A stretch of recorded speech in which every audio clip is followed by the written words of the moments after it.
So basically last lecture तक हम लोगों ने क्रिएट किया था नेवबार, जो कि बेसिकली हमने रेस्पॉन्सिव साथ में complete small and medium screen design के लिए बनाया था। एक बार इसको इंस्पेक्ट करके देख लेते हैं। यहाँ पे हमने हैमबर्गर लगाया था, जिस पे क्लिक करने पे एक सिंपल सोबर सा मेन्यू बार ओपन हो रहा है। आप बैक कर सकते हैं एंड वापस आ जाएंगे आप एक्चुअल स्क्रीन साइज पे, जहाँ पे आप देख सकते हैं अपना नॉर्मल मेन्यू बार। परफेक्ट। सो आज से हम जो स्टार्ट करने जा रहे हैं उसको बोलते हैं बैनर सेक्शन या हीरो सेक्शन। ठीक है, तो हम हमारी वेबसाइट का बैनर सेक्शन या हीरो सेक्शन बनाने वाले हैं। बैनर सेक्शन या हीरो सेक्शन बनाने के लिए हमको थोड़ा सा कंपोनेंट्स में काम करना पड़ेगा। हमने हमारा पहला कंपोनेंट बनाया था नेवबार, अब हम हमारा दूसरा कंपोनेंट बनाने जा रहे हैं। ठीक है, इस कंपोनेंट में जाएंगे, एक फाइल बनाएंगे हीरो नाम से और देंगे फॉर्मेट .jsx। यहां पे जाके RAFC करेंगे और एक कोड हमारे पास यहां पे आ जाएगा। अब हमें क्या करना है, ये जो हीरो सेक्शन है हमारा, इस हीरो सेक्शन को एक होम पेज वाली फाइल है। अभी आप देख सकते हो home page, collection page, about and contact page, 4 अलग पेजेस हैं। हम जाएंगे होम पेज पे। हमें ये हीरो सेक्शन वाली जो फाइल है इसको इंटीग्रेट करना है या जोड़ना है कहाँ पे, होम सेक्शन पे या होम वाले पेज पे।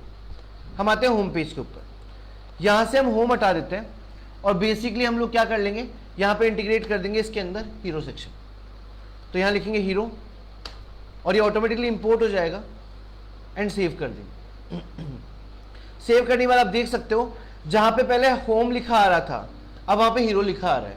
क्यों? क्योंकि होम पेज के ऊपर हीरो सेक्शन जुड़ चुका है, इंटीग्रेट हो चुका है। अब हम काम करते हैं हमारे हीरो सेक्शन के ऊपर।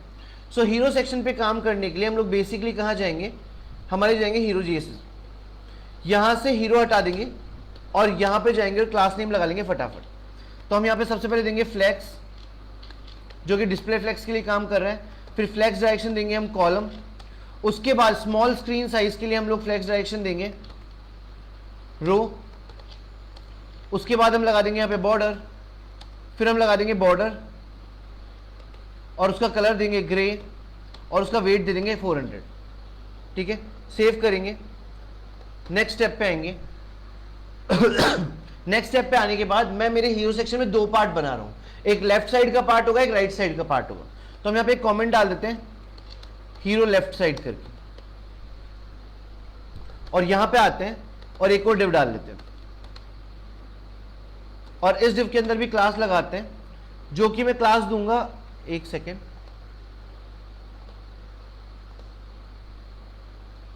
जो कि मैं यहां पे क्लास देने वाला हूं विड्थफुल।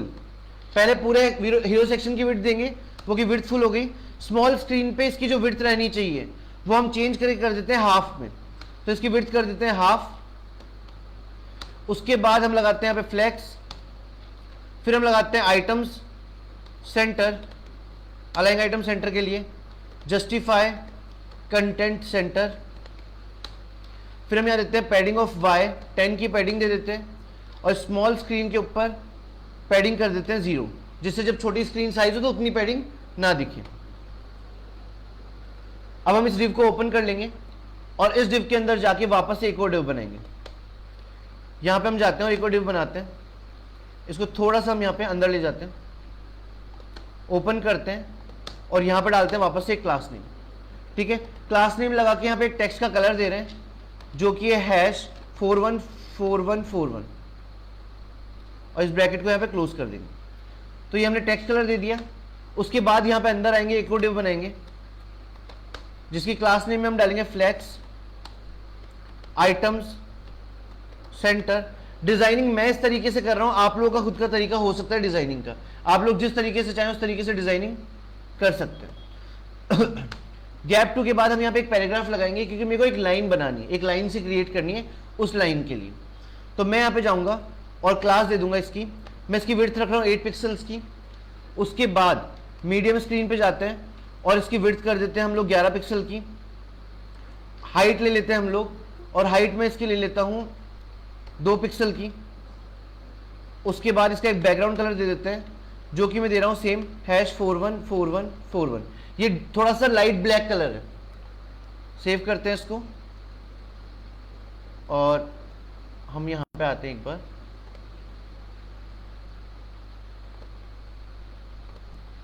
सो बेसिकली आप देख सकते हो एक बॉर्डर बन चुकी है मेन डिव की और यहां पे एक लाइन बन रही है 8 पिक्सल की। उसके बाद आगे एक काम पे चलते हैं। इस टैग के नीचे आके वापस एक पी टैग लगाते हैं और उस पी टैग को एक क्लास नेम देते हैं, जहां पे हम देंगे फॉन्ट साइज उसकी सबसे पहले, जो कि हम रखने वाले हैं मीडियम। फिर हम रखेंगे इसकी टेक्स्ट स्मॉल। मीडियम स्क्रीन के ऊपर हम लोग रख देंगे टेक्स्ट साइज बेस।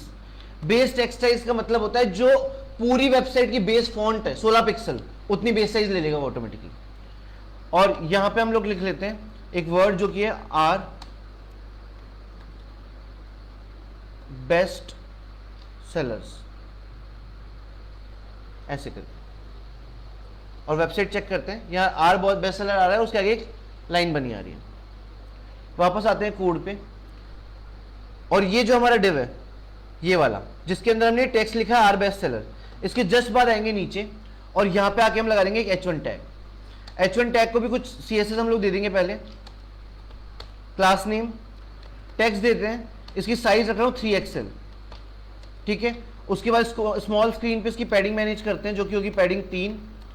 उसके बाद हम देते हैं लार्ज स्क्रीन के लिए, जो कि इसकी टेक्स्ट साइज होगी लार्ज स्क्रीन पे 5XL, स्मॉल स्क्रीन पे 3XL होगी और लार्ज स्क्रीन पे 5XL होगी। साथ में इसका लाइन हाइट दे देते हैं, जो कि है लीडिंग, और लीडिंग में हम लगा रहे हैं रिलैक्स्ड। रिलैक्स मतलब जो ओरिजिनल लाइन हाइट होती है वही मेंटेन होगी चलेगी। और यहां पे हम लगा देते हैं लेटेस्ट अराइवल्स। आ रहा है? चलो अब इसके बाद थोड़ी सी डिजाइनिंग करते हैं। इस H1 टैग के बाद मैं इसको थोड़ा सा ऐसा हटा देता हूं। H1 टैग के बाद हम नीचे आते हैं और H1 टैग के जस्ट बाद हम लगा देते हैं एक और डिव। इसकी भी कुछ क्लास हमको देनी पड़ेगी, जो मैं दे रहा हूं फ्लेक्स, और लगाते हैं यहाँ पे आइटम्स, सेंटर, गैप, गैप मतलब मार्जिन ऑफ 2, ठीक है। उसके बाद हम यहाँ पे पी टैग दे देंगे, जिसकी हम क्लास नेम देंगे यहाँ पे फॉन्ट सेमी बोल्ड। उसके बाद हम लगाते हैं यहाँ पे text size small, and then medium screen के लिए हम लोग देते हैं यहाँ पे टेक्स्ट साइज बेस 16 पिक्सल, ठीक है। और यहाँ पे हम लोग लिख देते हैं शॉप नाउ। वापस आके एक पैराग्राफ टैग देंगे और इसके अंदर एग्जैक्टली ये जो मैंने यहाँ पे दिया था ये वाली क्लास में दे दूंगा यहाँ पे सेम। सो दिख रहा है, एक ऊपर एक आउटलाइन दे दी, फिर एक हेडिंग दे दी और नीचे एक आउटलाइन दे दी, ठीक है। इतना काम हम लोग कर चुके हैं। नाउ इतना काम करने के बाद हम ये देख लेते हैं हमारा हीरो सेक्शन लेफ्ट साइड का कहाँ एंड हो रहा है। यहां पे एंड हो रहा है, कमेंट डाल देते हैं हीरो राइट साइड, और राइट साइड का हीरो बार बना लेते हैं। राइट साइड के हीरो बार को बनाने के लिए हम लोग सिर्फ और सिर्फ सिंपल यहां पे दे रहे हैं एक इमेज टैग, ठीक है। मेन डिव के अंदर ही है, सोर्स के अंदर लगाएंगे कर्ली ब्रैकेट्स और लिखेंगे यहां पे असेट्स डॉट हीरो इमेज, ठीक है। सेव करेंगे एंड चेक करेंगे यहाँ पे एक इमेज आ रही है, ठीक है। थोड़ा सा इसको भी मैनेज करेंगे, तो यहाँ इमेज पे जाएंगे और देंगे क्लास नेम, और क्लास नेम में देता हूँ width full, and small screen पे जो विड्थ इसकी देनी है मुझे वो देनी है हाफ। परफेक्ट। एक सिंपल सोबर सा, ज्यादा कुछ एनिमेशन नहीं लगाया, मेरे को सिर्फ डिजाइनिंग समझानी है, तो मैंने एक सिंपल सोबर सा क्या बना लिया, बैनर सेक्शन या हीरो सेक्शन यहाँ पे डिजाइन कर लिया है। अब अगर आप लोग चाहते हो कि आपको इसके अंदर गूगल फॉन्ट से बाकी फॉन्ट भी यूज करने हैं, तो आप क्या कर सकते हो, आप ऑनलाइन जाएंगे, सर्च करेंगे गूगल फॉन्ट्स, यहां पे जाएंगे और हम कुछ फॉन्ट्स यहां पे यूज कर सकते हैं। जैसे पहला फॉन्ट में जो सर्च कर रहा हूं उसका नाम है आउटफिट, ठीक है। आप आउटफिट फॉन्ट को सर्च करो, ये फॉन्ट यहां पे आया, आप इस पर क्लिक करो और क्लिक कर दो गेट फॉन्ट पे, सही। उसके बाद आप क्या करोगे, आप वापस से फॉन्ट्स पे आओगे, ठीक है, और अगले फॉन्ट के लिए सर्च करोगे, प्राटा करके है, आ गया, क्लिक करो गेट फॉन्ट। 2 फॉन्ट्स आपके ऐड हो गए। आप गेट एम्बेड कोड पे जाओ और यहां पे गेट एम्बेड कोड पे इंपोर्ट पे आ जाओ, और इंपोर्ट के अंदर आपको CSS का एक टैग मिलेगा, आप इसको कॉपी करो, और कॉपी करने के बाद VS कोड में आके एक फाइल ढूंढ लेना जिसका नाम है index.css। उस फाइल में इस कोड को सबसे ऊपर डाल दीजिए, इस तरीके से डाल दिया। डालने के बाद आप यहां से आके बेसिकली एक CSS कॉपी कर सकते हो, जो दिख रही है यहाँ पे प्राटा रेगुलर, ये CSS यहाँ पे आ जाएगी, इसको पेस्ट कर दो, कर दिया। CSS पेस्ट करने के बाद अगर हमको ये CSS बाकी चीज़ों पे भी अप्लाई करनी है तो हम क्या करेंगे, यहाँ जाएंगे, जाके देंगे स्टार टैग सब पे एक साथ, ठीक है, और यहाँ लगाते हैं फॉन्ट फैमिली, और पहला जो फॉन्ट हमारा था वो था आउटफिट, मैंने सब पे लगा दिए एक फॉन्ट जिसका नाम है आउटफिट। उसके बाद इस क्लास को हम यहाँ से कॉपी कर लेंगे प्राटा रेगुलर को, और इस फॉन्ट को किसी भी एक हेडिंग या किसी भी चीज़ पे आप डाल के देख लीजिए। मैं यहाँ सेव कर लेता हूँ इसको, हीरो सेक्शन पे आता हूँ, एक H1 टैग हमने बनाया था, इसके अंदर जाके मैं एक क्लास डाल दूंगा, सेव कर दूंगा, आप देख सकते हो फॉन्ट चेंज हो चुका। इस तरीके से आप एक्सटर्नल फॉन्ट्स या गूगल फॉन्ट्स भी यूज़ कर सकते हो। एक और चीज़ मैं दिखा देता हूँ, जो भी अभी तक हमने बनाया है वो प्रॉपरली रेस्पॉन्सिव बना, क्योंकि हमने पैडिंग और जो साइजेस है वो ऑलरेडी मैनेज करके चल रहे हैं हम लोग। ये जो वेबसाइट हम बना रहे हैं ये ऑलरेडी मैनेज एंड पूरी की पूरी रेस्पॉन्सिव अभी तक कंप्लीटली बन रही है, ना हमने एक्स्ट्रा कोई CSS अभी तक लगाई है, ना मीडिया क्वेरी लगाई है, टेलमेंट के बिहाफ पे हम लोग इसको रिस्पॉन्सिव करके चल रहे हैं। सो आई होप आपको समझ में आएगा बैनर सेक्शन कैसे बनेगा इसका। Thank you so much for this lecture.